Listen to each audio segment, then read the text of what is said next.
Bismillahirrahmanirrahim. Maka ada risalah dari beliau Syekh Abdurrahman bin Nasir As-Sa'di, ya, beliau adalah seorang ulama ahli tafsir yang menulis tafsir Taisir Karimir Rahman fi Tafsir Kalamil Manan. Beliau punya risalah Al-Wasail Al-Mufidah lil Hayati Sa'idah, ya, wasilah-wasilah yang sangat berfaedah untuk mendapatkan kehidupan yang bahagia.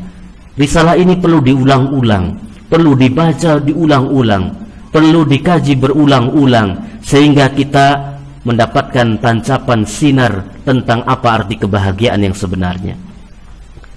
Kemudian juga ada sebuah kitab Khutwat ila Sa'adah, langkah-langkah menuju bahagia.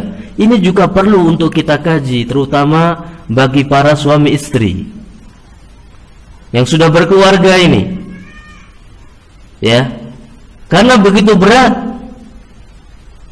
kadangkala menghadapi kehidupan, harus mendidik anak, harus mengantar anak sekolah, ya, kadang ada ujian di keluarga dan sebagainya, sehingga kita harus perlu, yakni mendalami apa itu kebahagiaan yang sebenarnya.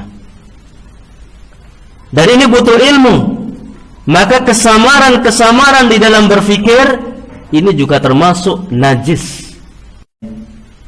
Orang memandang bahwa kesyirikan tidak mengapa, orang memandang bahwasanya menyelisih Nabi Muhammad SAW tidak mengapa, orang memandang bahwasanya mencaci maki pemerintah tidak mengapa.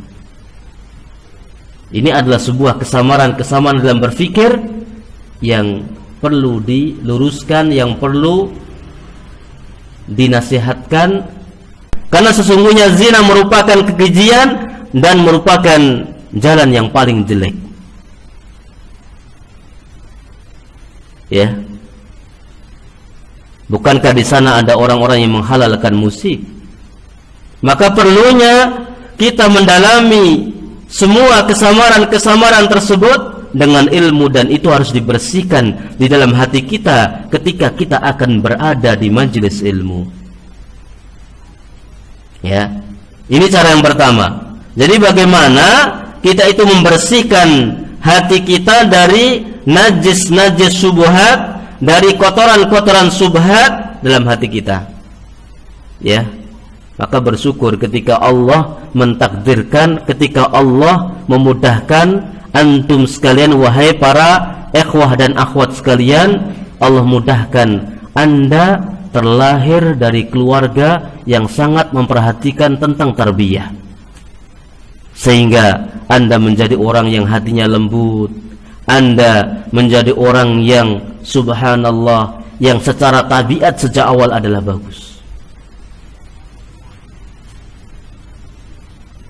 ya. Harus bersyukur betul.